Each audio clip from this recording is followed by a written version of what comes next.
Hey everyone, it is Friday, March 9th. Yes, March 9th it is. And you know what? If you've been watching us live, it looks as if we've skipped ahead to daylight saving time just a day early. So this is RVNN-Live. I think you're in for a real treat today. All brought to you in part by PetHub and GoToMeeting.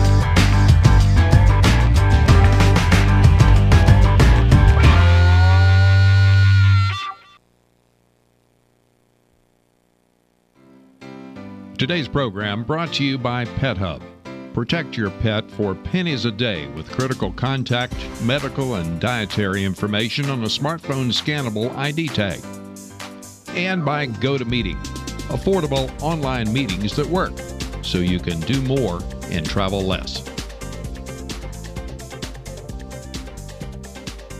Hey everyone, it's Courtney Wallen here at RVNN TV, joined by Andy McCaskey. How are you?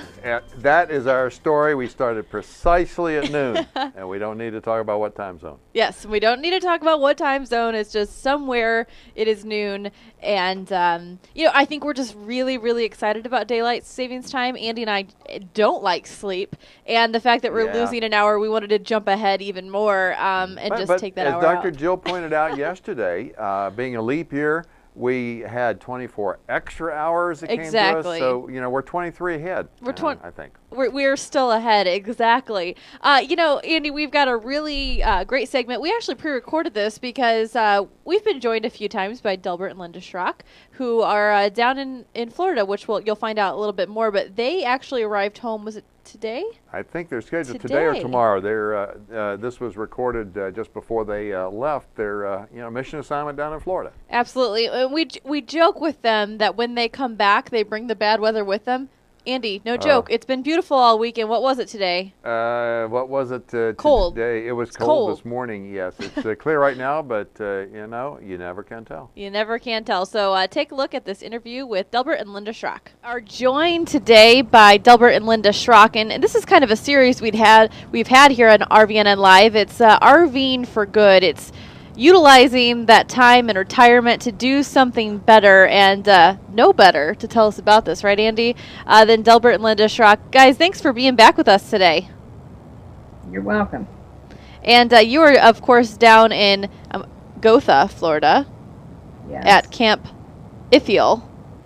Correct. Yes. I got it right, the last one. I'm going to get it right. Down there volunteering. You guys have done a lot of different projects. We've seen you do bunk beds and all kinds of stuff. And the moral of the story is you're not ready to be in your rocking chair yet. And we've got a couple of videos that kind of show some of the hard work. Why don't you guys go ahead and explain? I've got the stump pull up first here. The stump pull up.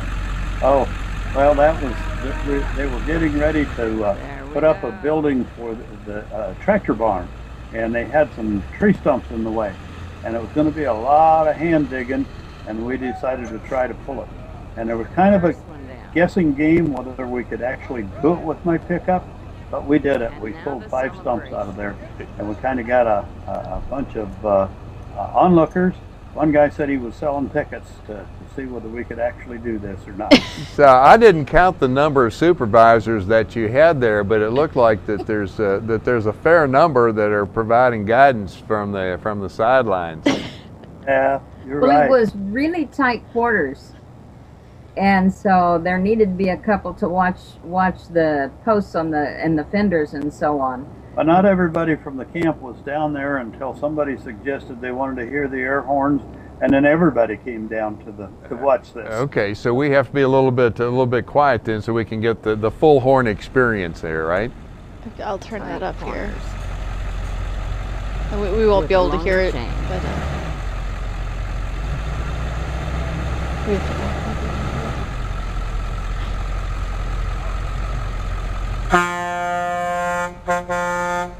There he is. That's your truck, Delbert? Yes, it is. Well, I can see that you did need to have a number of supervisors there, and probably a couple extra lengths of chain before it was all done, huh? That's right, yes. Yes, yes. Now, you were doing a lot of mechanical work as far as, basic small engine repair and working on projects of that sort. Linda, what types of projects did you have during your time there in service this season? Well, my toys are sanders, so I did most of the sanding on the lumber for the bunk beds. And then I've refinished about 5 or 6 steel doors, and I've updated the first aid kits and gone through those and bought supplies for those, and I've helped cook and clean. Most of my time though has been with the bunk beds and refinishing doors and that kind of thing. Yeah, so the one project kind of leveraged a little bit of your professional medical background, and then other projects help keep you in shape. Oh yeah, oh yeah. Now I don't know how I've done weight-wise this year because we do so much walking. Last year I was worried that I was gaining weight because we ate so good. But with all the walking we did, when I got home, I'd lost about 12 pounds. So we'll see what happens this year. Hey, sign me up for that one. That sounds like a good diet. Maybe we should promote that on here. RVing for good and lose weight at it. That's great. We've been talking about you guys, and you're down in Florida. Before you were down in Waco, Texas. And you volunteer for SOOP, which is Service Opportunities for Older People through the Mennonite Mission Network. And we just want to talk right now about the extension of that, and that it's not just Florida, it's not just Texas. Depending on the time of the year, you can really go anywhere. And I think Andy's got a list up here that we can look at. Yeah, there's all sorts of geographies that we have. I'm just kind of going through the site, starting out here in Anchorage, Alaska, several places in Canada, the Hopi Mission School in Arizona, British Columbia. Over here on the right-hand side, we've got opportunities in New York and North Carolina, Ohio, Ontario. Here's a lake camp. And the thing that's striking to me as you go through, there's Camp Ifill in Florida. The thing that's striking about this is kind of the variety of assignments. Sometimes you have outdoor sorts of work, other opportunities are maybe in kind of an inner city type of situation. What's been some of the more unusual assignments that you've heard of or talking with other volunteers this season? One of my coworkers, when I was still employed, one of my coworkers and her husband went to California to glean either nectarines or peaches or something on that order that was canned through MCC. Then they have a professional canner, and MCC is what is that organization? Mennonite Central Committee. Oh, okay. And the stuff they canned went to feed people in other lands where there's famine and so on.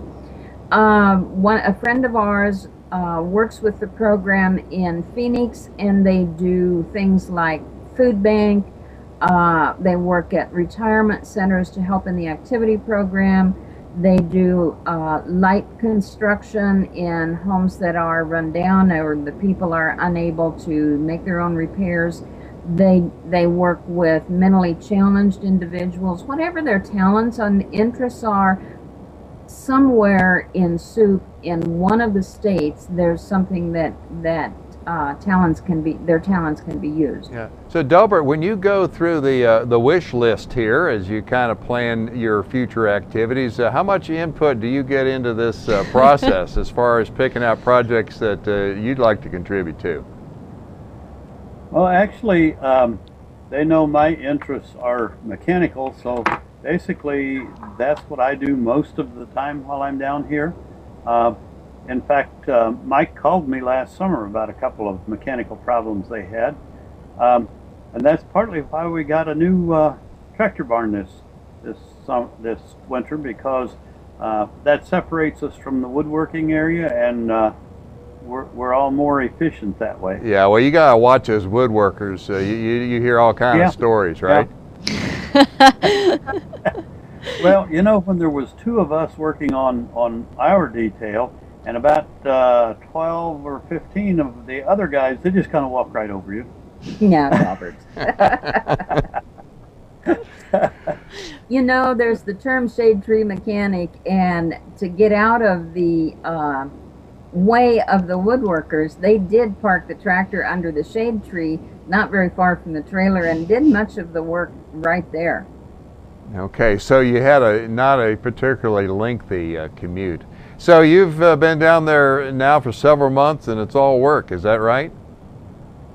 No, not at all. Tonight we're having a pizza party as a group. Ooh. But over the weekend, our daughter and her family came down. They got here late on Wednesday night and left very early on Tuesday. This is our granddaughter, and there's a tree here with a very low branch that she wanted to climb, and she did not fall at the end of this video.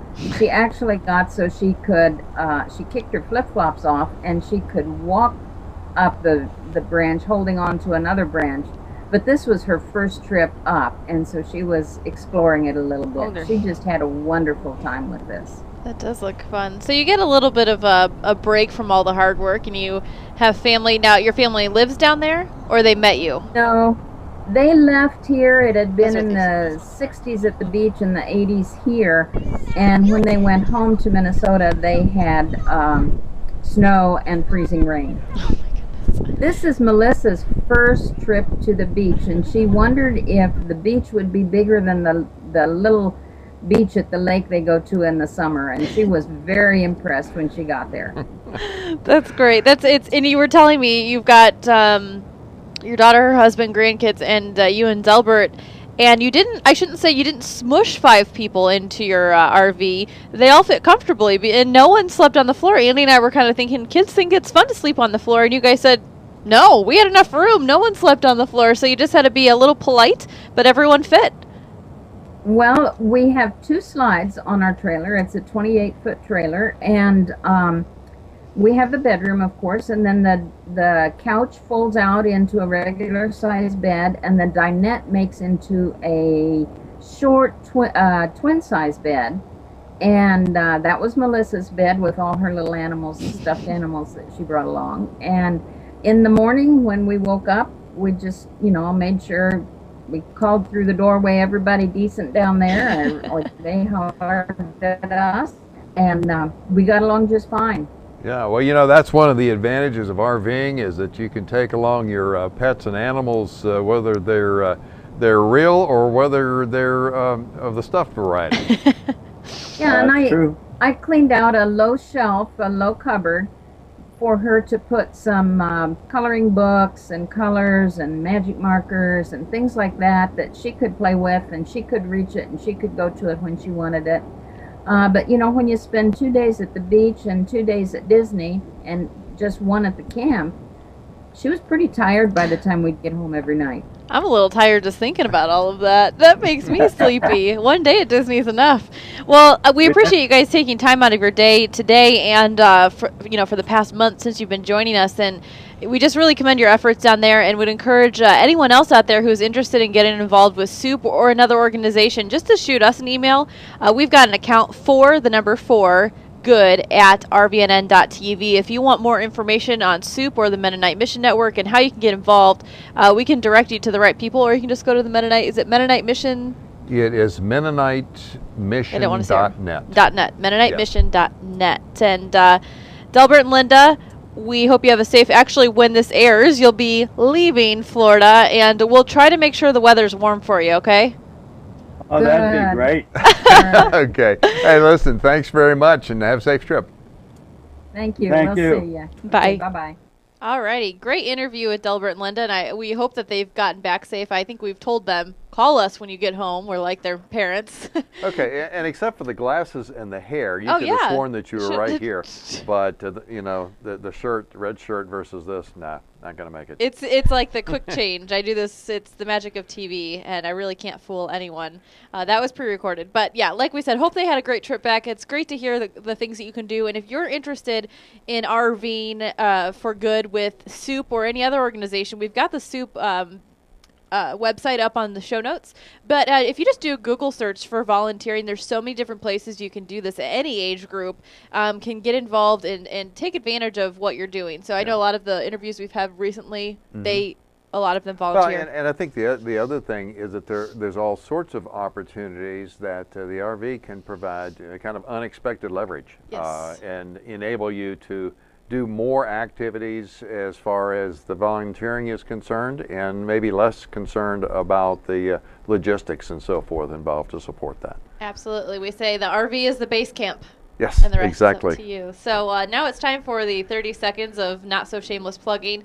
First of all, the RVNN Daily, there's a new one out today. It's a weekly publication, and we want you to check it out and subscribe. So we've got the link to that in our show notes. Of course, we are on Pinterest, and we are just so excited about that. We've got boards for all of our shows. We've been recording new shows, and we'll have brand new pins up here soon, but just go ahead and check us out there. Of course, we're on Google+, so be sure to circle us. And, of course, we are on the Roku, so if you could subscribe to our channel, you'll get a incredible viewing experience. Yes, that's the word you were searching for. What is it? Experience there, and be sure to give us a rating. We'd really appreciate that.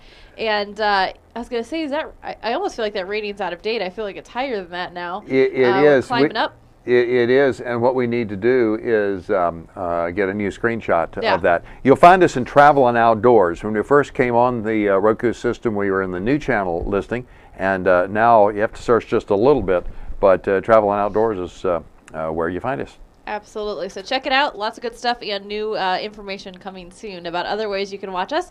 And Andy, we always talk about our partners at PetHub, and they've got a lot of new things going on there. But one of the newest is that they were running a video contest, and we said they can say it better than us. And as we've been showing these video contest entries as a commercial, you'll see some that are really highly produced and some that aren't so highly produced. But you know what? It doesn't matter because the message it's all the same. All the same. Let's take a look. So, all right.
All right. That is an entry. So great job to them. Indeed. And it seemed to me that may have been an older animal or very, very calm golden. And you could understand that if your pet wandered away from home or became lost, that it would be an awfully frightening and dangerous thing for them. And that's why the PetHub product is something that we really believe in. Absolutely. And of course, there's a great deal for you. You can save 20% if you go to PetHub and use the code RVNN20. Great. And we're talking with Jill. We've had Dr. Jill Wendy, host of Tales from the Road, in the studio yesterday, and just really getting back in the swing of things with her. It's just like, man, you're traveling with your pets. You're taking your pets out of their environment where normally they would maybe be able to smell or sniff their way home. Your RV's moving constantly, and they might get a little out of disoriented. Sorts. Yes. Yeah. So getting that tag on them and just covering your bases is the best way to go. So again, 20% off, and it's time for our RV Business headlines, brought to you by RVBusiness.com. Yeah, indeed. In fact, there's a couple of stories I want to talk about today. RVBusiness.com, of course, the site of record for the business of RVs here from the RV capital of the world. But some consumer interest stories come up from time to time as well. One that's probably very familiar to you is the folks at Good Sam. They are moving from Ventura, California to Chicago, into the Chicago area, And according to their chairman, Marcus Lemonis, the Chicago facility will provide location for all vendors and lenders and the Nation Camping World Supercenter network. It's a little more centrally located to be in Lincolnshire. They're still maintaining offices in Ventura, in Denver, Minneapolis, and Bowling Green, Kentucky. Something's been in the news here locally that is kind of an item of interest. Catalytic converter thieves have actually started to hit some of the RV manufacturers here, most noticeably the Glaval Bus Division of Forest River. 76 catalytic converters ripped and stolen here this past week. These are from raw chassis that are in a pre-production mode, and of course big insurance claim and so forth. But the plants obviously have put on extra security warning that, and also alerting scrapyards that if somebody shows up with a pickup truck full of catalytic converters, you may want to start asking some questions. This one was really interesting. It came from Down East, downeast.com, written by George Smith. And the headline is, RVs will not clog Maine's highways much longer.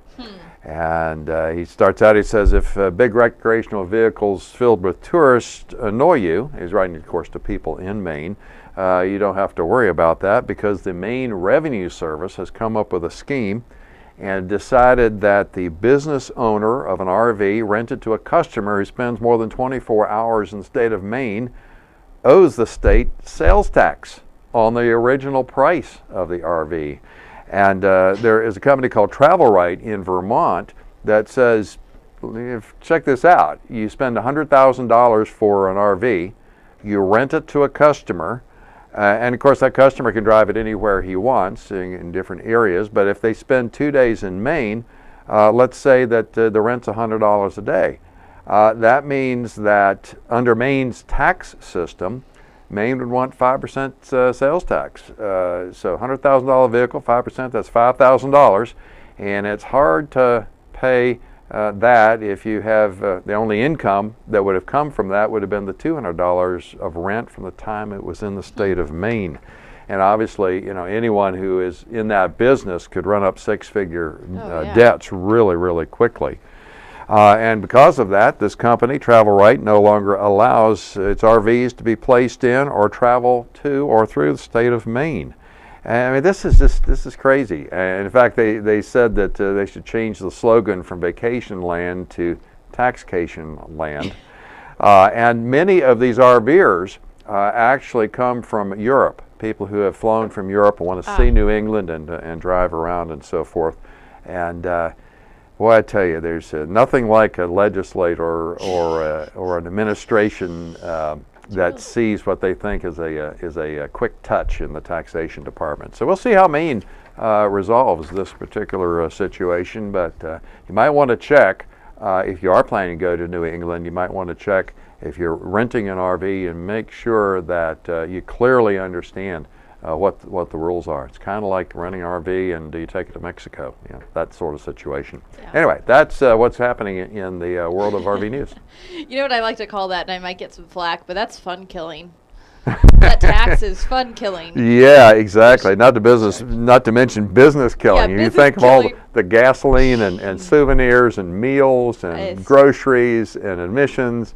What are you thinking? Crazy. What were they thinking? What were they thinking? Well, we've got lots of other things of, well, what was Courtney thinking?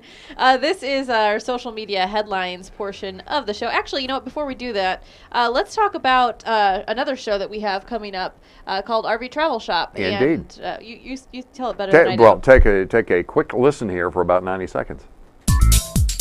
Do you have a great product or RV accessory? Pull out that flip cam or smartphone and get ready for RV Travel Shop on RVNN TV. Make your own 5-minute infomercial and put it in front of thousands of people who've already said, I love RVing, on a set-top box that's already in over 3 million homes. Maybe you have real pitchman talent. Maybe you just show people what you've got. On RV Travel Shop, people can view your product video at any time for 30 days on the Roku video player. That's the same player Netflix uses to put movies on your flat screen TV. plus videos from major channels like Disney, Hulu, Pandora, NBC, and Fox, and Angry Birds. The same low-cost player that thousands more homeowners will add to their home this week. RV Travel Shop on RVNN TV is a flat-fee, month-to-month contract with no special codes, no order tracking, and no paperwork or commissions.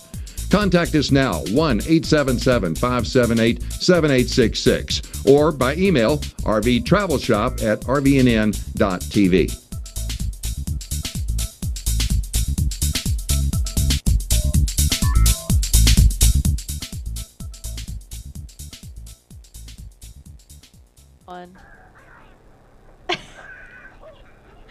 Andy, we're taping a show here. Oh, I'll tell you, it was so much fun making that spot there with Angry Birds, and I still am working on trying to get my aim. I have not. Ooh, hey, that looks I got good. Yeah, not bad. Maybe the trick is not to look. That may be it. That may be what's involved. Oh, but anyway, check it out, RV Travel Shop at RVNN.tv, and particularly on the Roku. Absolutely. Oh man, I haven't played Angry Birds. I don't know if this is the weekend for it. That is something that trends a lot on social media. Yep. These Angry Birds. I don't have any on my end of things today, although I probably could incorporate it at some extent. Of course, you can follow us on Twitter at RV Newsnet. We're on Facebook.com/RV Newsnet, Google+, Pinterest, all those great places. Today, something I tweeted out this week. This is, as you know, that HGTV has a little series that they do every year about RVing, and they give these families these faux budgets, and some of them aren't faux, and they're just families searching for RVs, much like the a lot of HGTV shows where they go out and house hunters and things like that. So this first family, they're looking for a Class C. And the winner, of course, is from Elkhart. Yes. Which the coincidence, I don't know about that. But they go down to this show and they pick out an RV. So here's the clip. We've got it in the show notes. There's lots of weird things here. I think this is just the intro. Anyways, it's a family of 3, and their budget was, I think they said like $100,000. And they were pleasantly surprised by the one they picked was in the $60,000 range. So, they obviously came out spending less than that they had budgeted for, and they got a really great RV. And I think that's just the education that people need is, what can I get for the amount of money I have allotted? Or maybe this is something I don't have to save so long for. Sure. This dream can become a reality a little bit sooner. So this is just a fun little segment. This is like I said, the Class C motorhome winner. And I won't tell you who it is because if you've seen it, you'll know. And if you haven't, you'll just need to watch this video. So this very lovely family here goes away pretty happy. Here's some things that they want. Big screen TV and a king-size bed. That's glamping, if you ask me, right? Yeah, that's pretty glamorous. That's pretty glamorous camping, yes.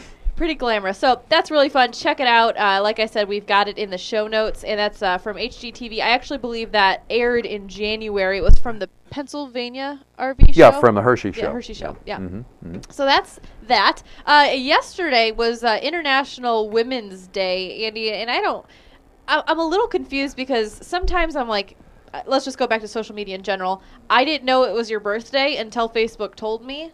Oh, and I think this is one of those holidays that maybe some people didn't know until social media told you, which is great either way because I pulled a really great article from it. And just talking about the women who travel, really interesting stuff. This is a website I stumbled upon yesterday. It's travelettes.net. Some really great stuff in this website just in general. But they've got the 10 of the world's most inspiring female travelers. Nellie Bly, of course, she traveled around the world in 72 days. Just without an RV. Exactly. This is in 1890. Yeah. 1890, and this was when this was science fiction. To be able to travel around the world in 80 days. And that was the book, and then she comes and does it for real. In less. Yes. So of course Amelia Earhart, she's got her lovely airplane there. Oh, I'm on the wrong scroller there. Actually, some of these Margaret Moth, yes. Warzone photographer from CNN. Yeah, just really, I mean, these people are experiencing things. Of course, Laura Decker, who was the youngest to sail around the world by herself.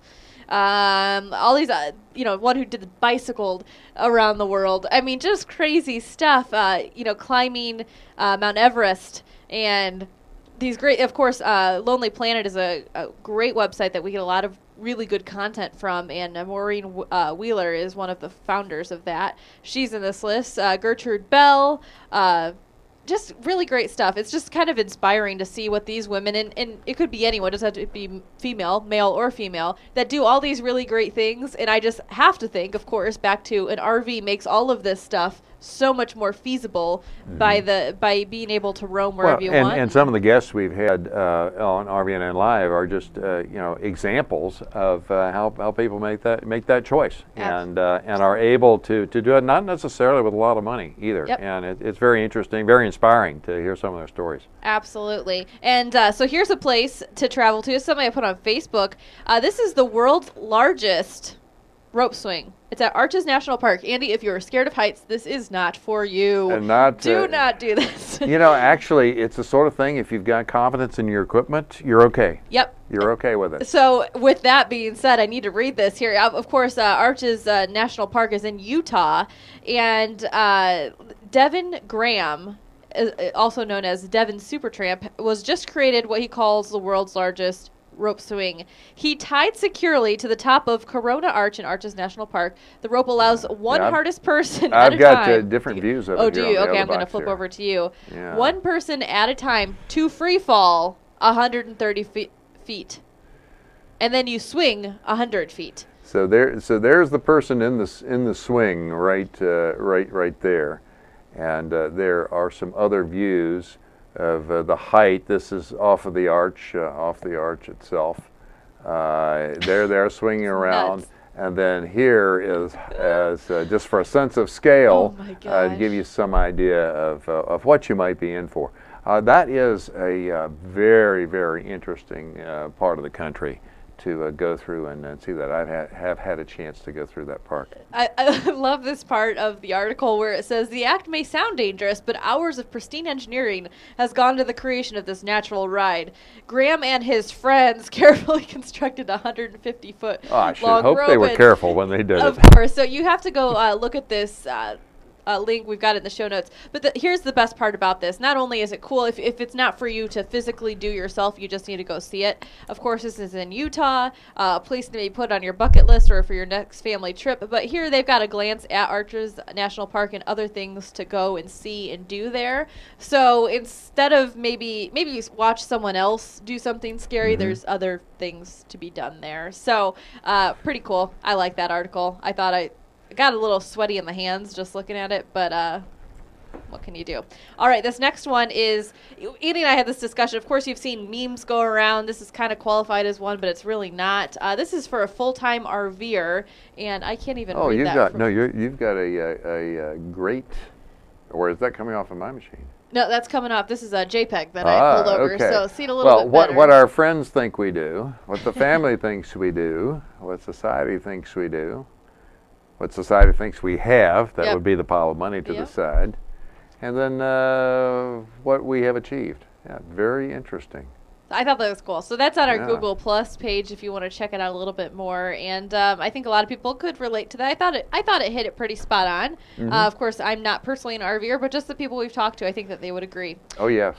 Next up, our Pinterest pin that has gotten repinned, and I expect it to probably get pinned a little bit more. A really kind of neat kitchen organization tool of some sort. This is a DIY chalkboard for your cabinets. So, of course, in small spaces, in your RV, utilizing all the space you can. This is actually, I know that there is chalkboard paint that you can use, but this is actually an overlay, not an overlay, but like a tacky kind of it's paper. Yeah, it's contact paper that glues on. I didn't realize that came in blackboard. I didn't either. So you just cut it to what you need, or of course you can use the chalkboard paint, and I know they have spray paint or you can use a brush. So just another way to utilize more space in your RV. I thought that was pretty cool, and I think that you guys have responded well to it, so I appreciate that. That's all for social media for today, but of course you can always shoot me an email, cw@rvnn.tv. And we've got a great little word from one of our sponsors, Exactly. That would be GoToMeeting, because we have been using GoToMeeting. In fact, I've got 2 scheduled already for next week, and we use it almost every day here at RVNN TV. And the reason is, for one low fee, you can meet as often as you want during the month and for as long as you need. That's just one of the reasons. There's, as you know, the ability to bring in HD cameras from webcams from everybody that's participating. There's the ability for someone to start at their laptop, and then if they have to take a run to the airport or whatever, they can dial back in by phone and join in. Or if they're in a coffee shop situation and they have their iPad, they can join in and see the material. They can't see the people, but they can see the materials that are being shared. It's a great product. Go to GoToMeeting.com and look for the Try It Free button. And when you find that, use the code PODCAST, PODCAST, free trial for 30 days. GoToMeeting, affordable meetings made easy. Yes, yes. And let's see here. This is part of the travel app of the day. Andy, pretty excited about this one because I like to make things into my travel app, but I really did find this in the travel section. It's called Food Spotting. I've got it up here on my phone. And what I'm most excited about is that this is available for so many different devices. I've got a short video. We'll go ahead and play it, and then we'll talk a little more. Okay. Food spotting makes finding good food as easy as looking in a bakery window and seeing what looks good. When you launch Food Spotting, you can immediately see the nearest, the latest, and the best foods around you. If you're craving something particular, you can find the best of that food nearby, and once you're at a restaurant, you can find out what's good there. Recommending a food is as easy as snapping a photo and giving it a blue ribbon or a nom. And you can earn virtual tips when others want or nom a food you spotted first. Whether it's recommendations from friends, experts, or crowd favorites, Food Spotting makes it easier to stumble upon good things in the world around you.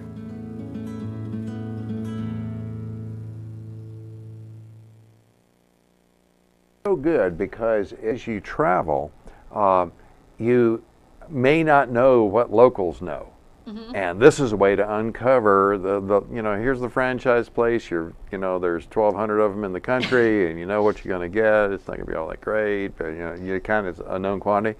And then right around the corner, there might be some fantastic thing that will be a memory that you'll want to share for years. And this app is one of the ways that you can find that out. Absolutely. And I like their find and recommend dishes, not just restaurants, which I think especially when you're traveling, you see a lot of those signs. It's like world's best fried chicken or whatever it may be, and it may or may not meet those standards. But here, it's got the geolocation on it, and I'm going through some of Andy and I, we've got, no wonder that made it. I mean, these are restaurants from around here that are the Dynamite Roll from Chubby Trout, and we'll give a little shout out. We've got that, and we've got an Lots of good outstanding stuff. Thai restaurant that's maybe 2 miles away. Yes. And we're really pleased to see that folks had already been there and recommended specific dishes. Yeah. Just when they say hot, when they say like medium, That's what you need to be cautious. That's what you need to do. So I think the great thing about this is as you're traveling, you have so many picky eaters. And sometimes when you're out in an unfamiliar place, sometimes you just say, man, I just want a really good burger tonight. I'm tired of this, that, and the other thing. You just want a good burger or whatever it may be. This is going to take you right to the place where you can get the burger. You know what? Maybe the rest of the food isn't all that great. Maybe it's not, but you can go and you can get a good burger because they're recommending dishes, not just restaurants. So you'd hope the rest of the restaurant is good, but Food Spotting is the app, and pretty excited about that one. And guess what? The best part, besides that it's available for Windows, iPhone, Droid, and BlackBerry. I'm reaching for it right now. He's reaching for it right now, is that it's free. It's a free app. So Food Spotting, all one word. Check it out. Andy is. I like to flip over when he's doing this. Yes, really I'm as we speak. I've got a bunch of things to update, but I'm going to put in Food Spotting. Here's the other thing: you can take. You can take the picture. It doesn't have to be the restaurant. It's not the restaurant saying, you know what, try out our volcano roll or whatever. This is people taking the pictures of these. Here's an English toffee chiller. I mean, that's pretty basic, but you can take the picture of what you want or what you like and recommend that to others. So when others are traveling to where you have traveled, they can look at your recommendation. Yeah. And the cool thing is, just in the App Store, I saw that there were like 96 people had recommended it. Oh yeah, already. It's a strong favorite. Well, you look at this. Let me flip over here. Like, as seen on Time, Mashable, TechCrunch, Huffington Post, Lifehacker, Travel and Leisure, Wall Street Journal. It's they got a winner. It's cred. Trending. Yes, it's trending. Yes. It's trending. So that's our travel app of the day.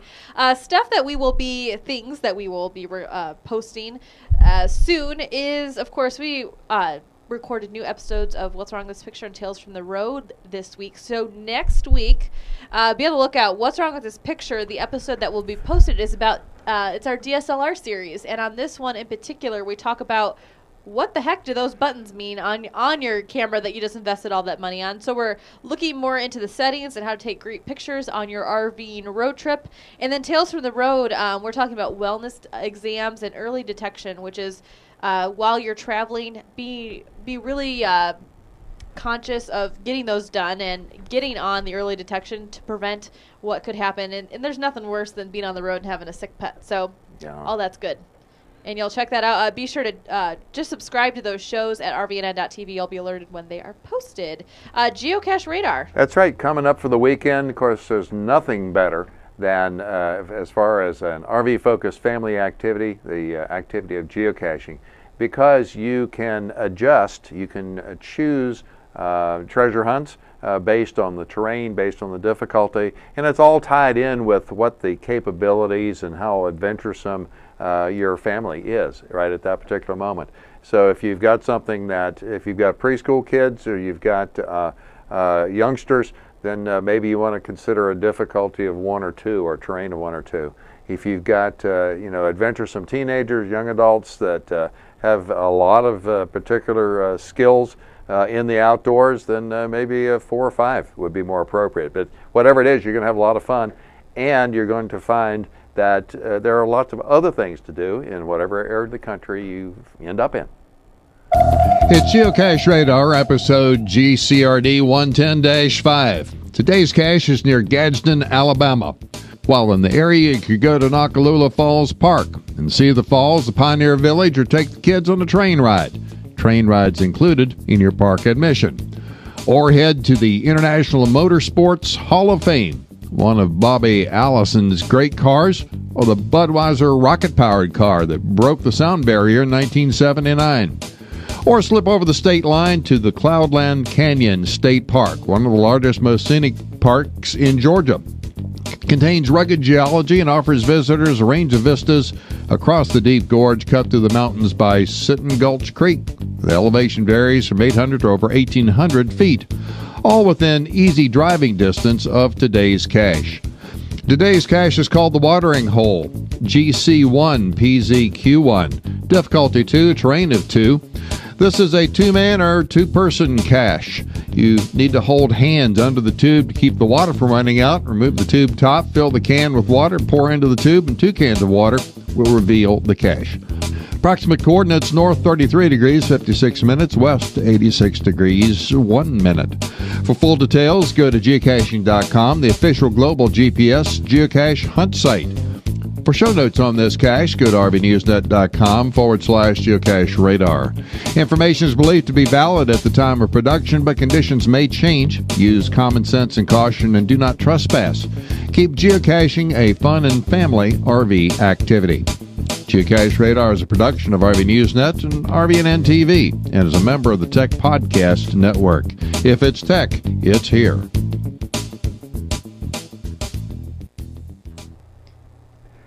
That was a little bit on the diabolical side. But you have to find it, number one, and then you have to figure out how to retrieve the cache. And that's why we always say to go to geocaching.com, because if there have been any changes or modification to the instructions, that database is kept up to date, and also there may be some additional hints that will be very, very useful in helping you when you're on the ground. So make sure you check that out before you go out and look for any of these caches. But that one sounded really interesting and pretty special if you solve the puzzle. and you can see how it'd be a great family activity that you could try this weekend. Absolutely. Well, look at the time. I think I need to go to Alabama now. The falls, that got repinned so much on our Pinterest. Yes. That was popping around. Yes, the Nakalula Falls. Yeah. Very, very good. So nice pick on that one. So yeah, I think I need to head there now. That's the end of our show. We hope you enjoyed it. Have a great weekend. You lose an hour of sleep, but sorry. But you gain an understanding yes, and wisdom. Exactly. That's what they tell us, eh? I'll believe it because it'll just make me feel better. I'm Courtney Wallen. Hey, Andy McCaskey. Thanks for joining us here on RVNN-Live.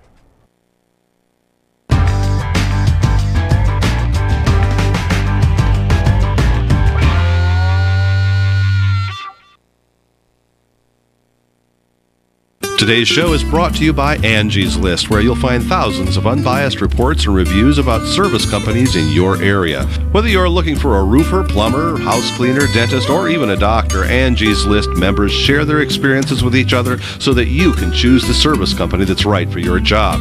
Companies can't pay to be on Angie's List, and the reviews come from people just like you who have had experience with the companies mentioned. To find out more, go to RVNN.TV and click on the Angie's List ad.